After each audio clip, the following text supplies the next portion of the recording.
This video is sponsored by Denk Nutrition, essential nutrients for your health.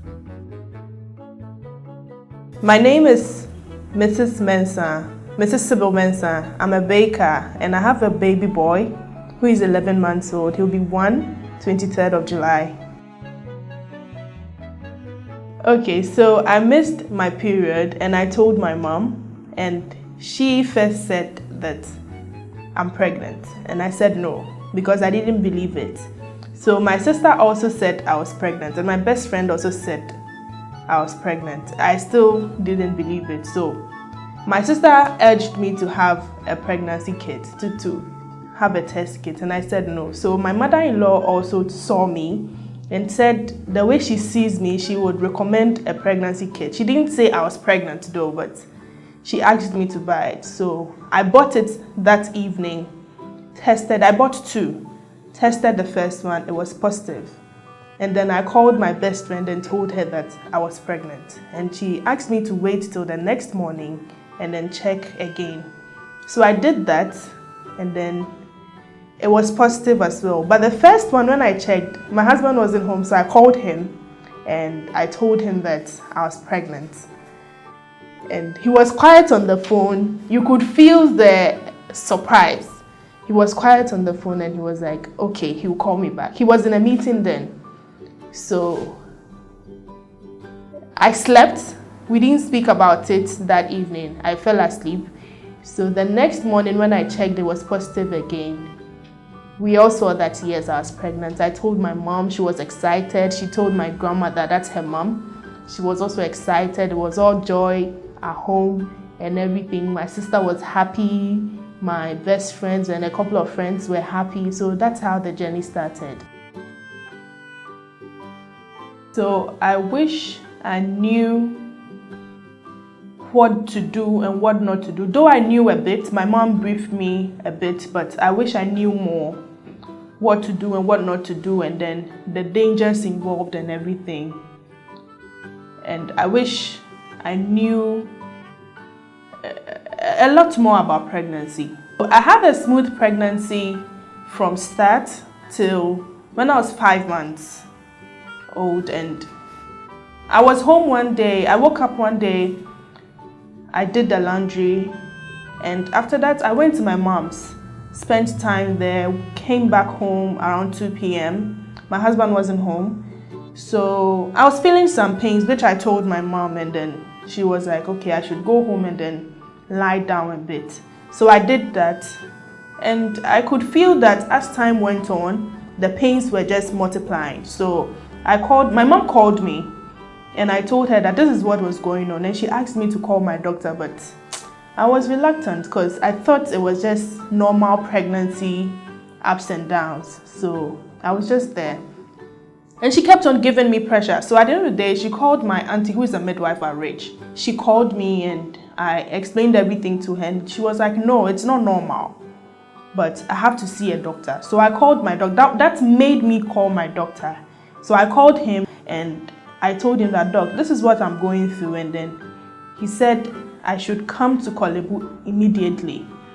He would have somebody see me because he wasn't around then. So I went, and then another doctor saw me. He ran some checks on me, and then he said I had dilated to 2 centimeters. And honestly, I didn't know what that meant. But he spoke to Dr. Otaka, and Dr. Otaka told him to let me come to where he is.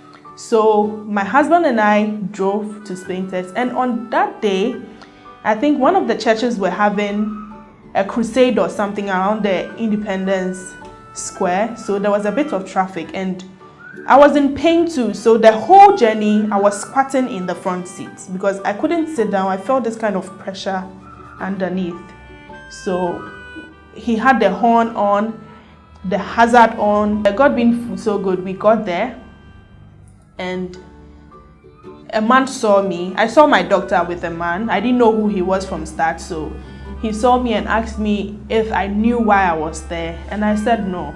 And he said, this is what is going on.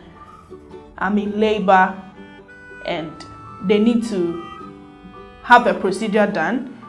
to stop it, else I'll lose the baby and everything. So I was like, okay. And then he told me that he was going to give me an injection at my back, and it's going to be painful, but they are all there with me. And you know, he was a nice man. He was nice to me and everything. So although I was scared and everything was new to me, but I felt a bit relieved the way they handled me. So we got into the ward, I changed into the hospital clothes, and I was taken to the theater. And honestly, upon entering the theater, I don't know, I was very scared, because that was my first time ever entering a theater, and he assured me that I shouldn't be scared. So I was made to sit on the theater bed, and he made me bend in a way for him to be able to inject me at the back. So he told me he was going to rub something on my back and then inject me. So my doctor held me actually like a baby, and he injected me the first time. And you know, I was scared of injections. So he did the first one, it didn't end well, and he had to do the second one and then the third one before he got the right place. That was, you know, that felt so much painful. I was screaming. My husband was outside the theater. I even asked them to make him come in, but they said no, because he wasn't supposed to be there at the moment. So I was in so much pain. And you know, after the injection, I think it's called epidural. So after the injection, after a while, they made me lie down, and I felt numb from the waist down, and my legs were open, and then they started the procedure. And you know, I was feeling, from the beginning, I felt needles and everything going down. And at a point, I started feeling pain. It was like everything they were doing, I was feeling it. So I started moaning and, you know, screaming and all that. And I told them that I was feeling pain. So the man kept reassuring me that everything would be fine, plus my doctor and everybody around. And, you know, after 30, maximum 45 minutes, they were done. And I felt so weak, so helpless. At a point, I was just, you know, crying, because I was lying down, so the tears were just coming out, and my mind was just blank, because I really couldn't believe what I had gone through within, you know, a short time. So they got me onto another bed, and then we went back to the ward, and then my husband came in, you know, comforting me and everything. There and then my mom was around, my big sister Emily was around, and you know, I was comfortable. So they had to leave me to spend the night, and I was there. The next morning they came around, I got discharged, we went home, and then stayed at my mom's till I delivered. Everything just happened so fast. 1 minute I'm home relaxing, and then the next minute I'm in the theater, the next minute I'm bedridden, I can't move around. Even to pick something from the floor is an issue, you know, to turn is an issue. And even when we're moving in a car, you know, our road is not good, so the little bump, you feel pain. So my husband literally has to drive so slow, because he doesn't want to trigger any pain, you know. Yeah, so mine was a different kind of tough, honestly.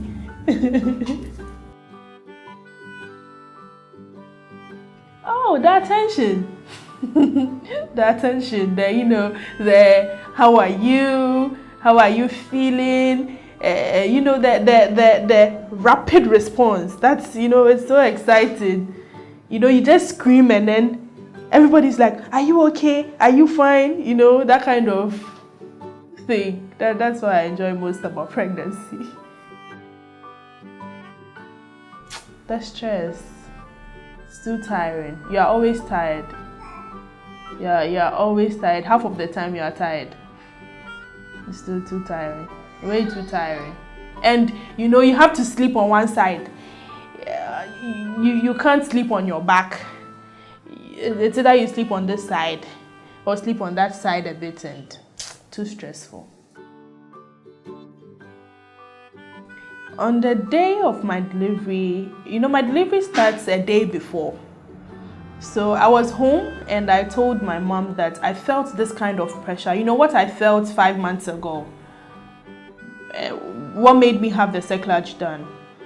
I told her I was feeling this pressure underneath. So she said maybe it's labor, but then we should do a little bit of exercises. So we did, and still nothing was showing. So my big sister told me that how about I call my midwife and then explain to her. So I called her and then she asked me to come the next morning. So the next morning I went there with my husband and then my mom. Before leaving home, I told them, let's pick my pregnancy stuff, my bag and everything. And they are like, no, you're not going to give birth, so no, let's just leave it. So we got there and then the midwife checks me. They have this thing they do, sweeping or something. They swept I don't know what they did, but she put her fingers there. And then she said when she put her fingers there, it was just about 2 inches. She felt the head of the baby. So I might deliver that day. So I went to see the doctor and the doctor told me to come the next week, because he's expecting labor during the week. It's like, okay. So I went back to the midwife and told her that this is what the doctor says. And then she's like, no, you are delivering today, because of what she saw. And, my husband was like, okay, then let's go home. When labor starts, we come back. And then the midwife is like, no, if we don't take her, I might deliver in the car. So I should sit for about 10 minutes and see if I don't feel anything, then she will let us go home. So I sat down, maximum 4 minutes, 3 minutes, 4 minutes. I felt a sharp pain. And then I told her that this is what I felt. And she's like, yes, this is labor. Like, this is how it starts. It starts slowly. So she asked me, which room do I want? And they gave me a room. I went in, changed into hospital clothes, and they asked my husband and my mom to go and bring my stuff. So they went, and I was there. From the beginning, it was all nice because the pains weren't too much. It was just like menstrual pain. So I was taking it slow. So they brought me food, I ate, and I was laughing and chatting with the nurses and everything. And they were all telling me that when the real craze starts, they'll all see, we'll all see. So I was just like, so if this is what labor is, then okay, cool chop. So I was just there. So gradually the pain starts coming. It starts going up, and then my husband and my mom comes, and then my big sister also comes. And I'm in pain and I don't want anybody around me. They are talking too much. I just wanted to be alone. And before labor, my auntie briefed me a bit that labor is painful, but then if you are in pain and then you scream or roll about or make all those movements, you're going to lose the strength you need to push. So rather just breathe in. If you want to moan, that's fine, or maybe snap your fingers, that's fine. So I had that in mind. So when the contraction starts, the pain starts, I just do this or hit the wall or moan. I wasn't screaming and putting up drama and all that. No, I was just containing it. And the nurses were coming in, checking how far I had dilated and all that. So at 8 p.m. she came in and she said I had dilated to 9 centimeters. So they had to move me to the labor room. So the nurse asked somebody to bring a wheelchair, and I'm like, no, I can walk. So I just took off the drip, held it, and then started walking towards the labor room. And it's like I knew what I was going to do. So I just started walking towards the labor room, and my husband was following me. The midwives and everybody, we just moved in, sat on the bed.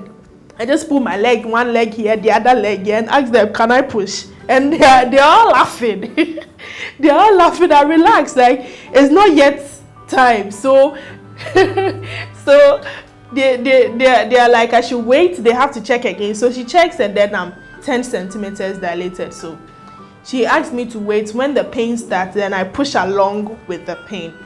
So I waited, and then the pain started, and then I pushed along. The first one, the baby didn't come. Second one, it didn't come. So I just gathered every strength I had left in me, pushed the third time, and then baby's head comes out, and they said the cord was wrapped around his neck. So baby is stuck there, and they have to cut the cord, still there. So the midwife had to cut the cord. She cuts it, and then they pull baby out, put him on my belly, and that's it. My husband was taking a video the whole time, so that's the joy after every pain that I felt. I felt what's the word? I felt some kind of deep joy. Like, after everything, this is you. I have you now. Because truth be told, I wasn't sure I was going to have him because of everything that happened along the journey. So seeing him, I was very happy. And when he came out, he wasn't crying. So the nurse, I had a bit of fear. So then I asked the midwife that, why is my baby not crying? And then they wrap his back and then pat his bum, and he started crying. And then when baby cries, I'm asking them, why is my baby crying? And then they're all laughing at me.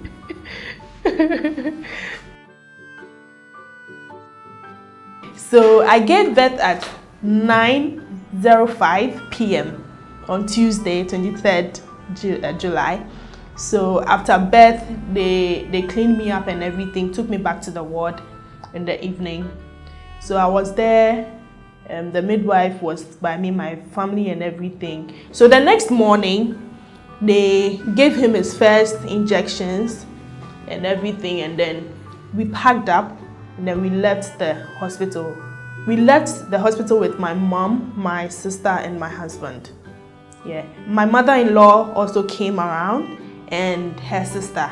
So we all left together in separate cars though.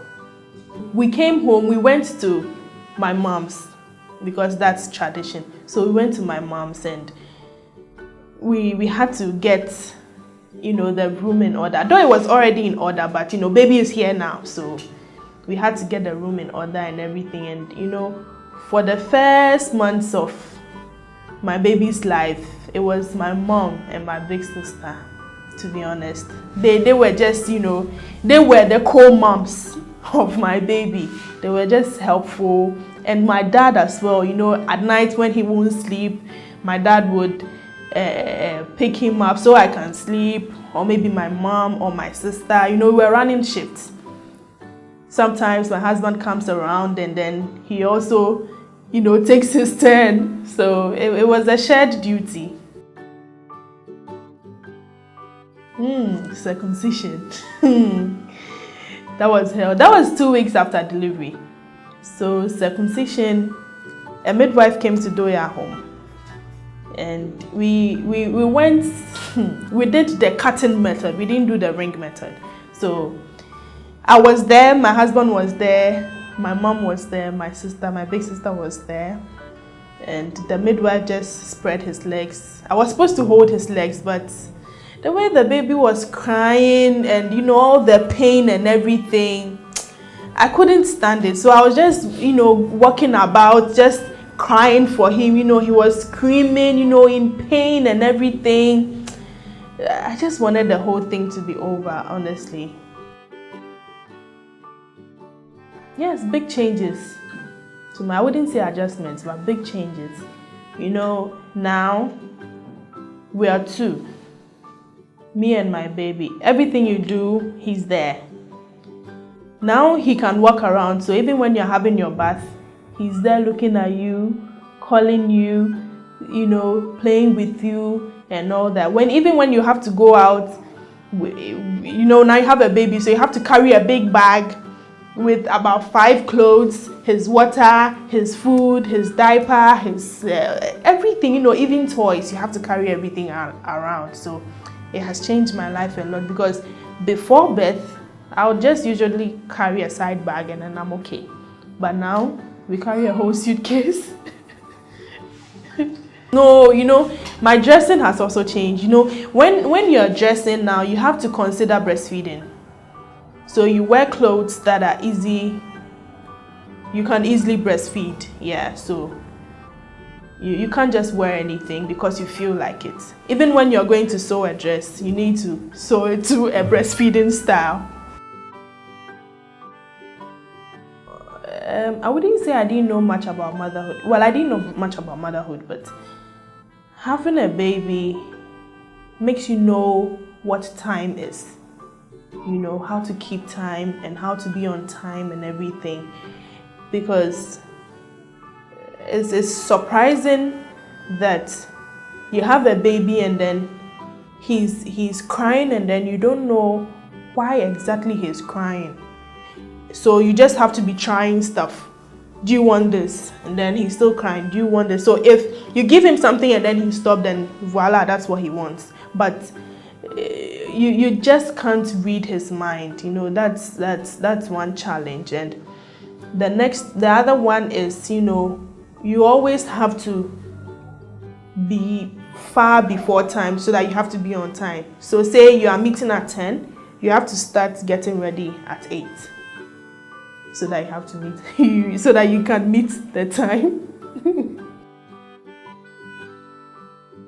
Well, sometimes I sit back and then doubt myself that, am I doing this right? Like, am I being the best mother my son can have? Like, am I on the right track? Am I doing this right? Am I doing this wrong? You see, and I don't know, but I can't say I'm doing the right thing or I'm doing the wrong thing, but sometimes I even doubt myself, but I trust God I'm doing fine. Okay, so I had to go back to work very early after birth.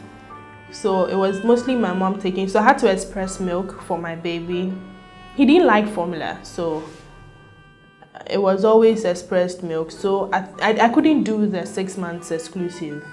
So at 5 months, we had to introduce solids. That's cocoa porridge. Yeah, condo porridge. So my mom would do it very light, mixed with formula or my own breast milk, and then he would have it. So that's how we started. And then at 6 months, close to 6 months, you are eating and then my baby is just looking at you like you are eating and not giving me, that kind of thing. So I started with, I just dipped my hand in stew, put it in his mouth, and then this boy is just licking and he wants more. So I gave him his first banku with stew and then he's eating banku with fish, he's eating, and that's how we started. He started eating, and everything you eat, he would like to have some. Yes, my body has changed because I used to be, the curvy Sybil and everything, but pregnancy has left me with the bloated tummy, and I wouldn't say straight, but I'm not all that curvy now. I'm big now and all that, but it's okay. It's fine. Yes, I have surprised myself a lot. Sometimes I'm even surprised at, me being able to be a mom. Yes, when he's having a rough time, babies can only express themselves with crying. So when he's having a rough time and then he's just crying, most of the time in the middle of the night, and I need to do everything to calm him and everything, and those are things I never expected myself to be able to do, but I'm able to do that, take care of him, and then he's a happy baby. Yes, so on his father's birthday, January 26th, baby was sleeping, and he was sleeping on the bed, and I left him in the room I was cooking outside, so I left him in the room, and then all I heard was, "Kum," and the baby is crying. So I went, and then he's on the floor. I rushed in, and he's on the floor, and then, baby has fallen from the bed, and he's crying. The whole day he was sick. The whole day he was running temperature, crying the whole time, being fussy and all that, and it really got to me. I was really scared. My baby doesn't cry a lot, but that day he cried. He cried for her. Okay, so the most challenging part of motherhood is when you as the mother, or me as the mother, is sick. You're not feeling well, like maybe you're caught up with malaria or something, and you still need to be a mother. You still need to care for the baby, or you have a pile of things to do, and baby also needs attention, and that's a whole lot of stress on its own. Oh, so my baby smiles a lot. So when you're having a hard day and then you see him, I don't know if he senses that you're having a hard day or anything, but the moment he sees you, he will just give you this broad smile, and then you feel this kind of warmth, like this feeling that, okay, everything is going to be fine. He doesn't have to say anything, but he just smiles, and then you're okay. This video was brought to you by Denk Nutrition, because health is more than just the absence of disease.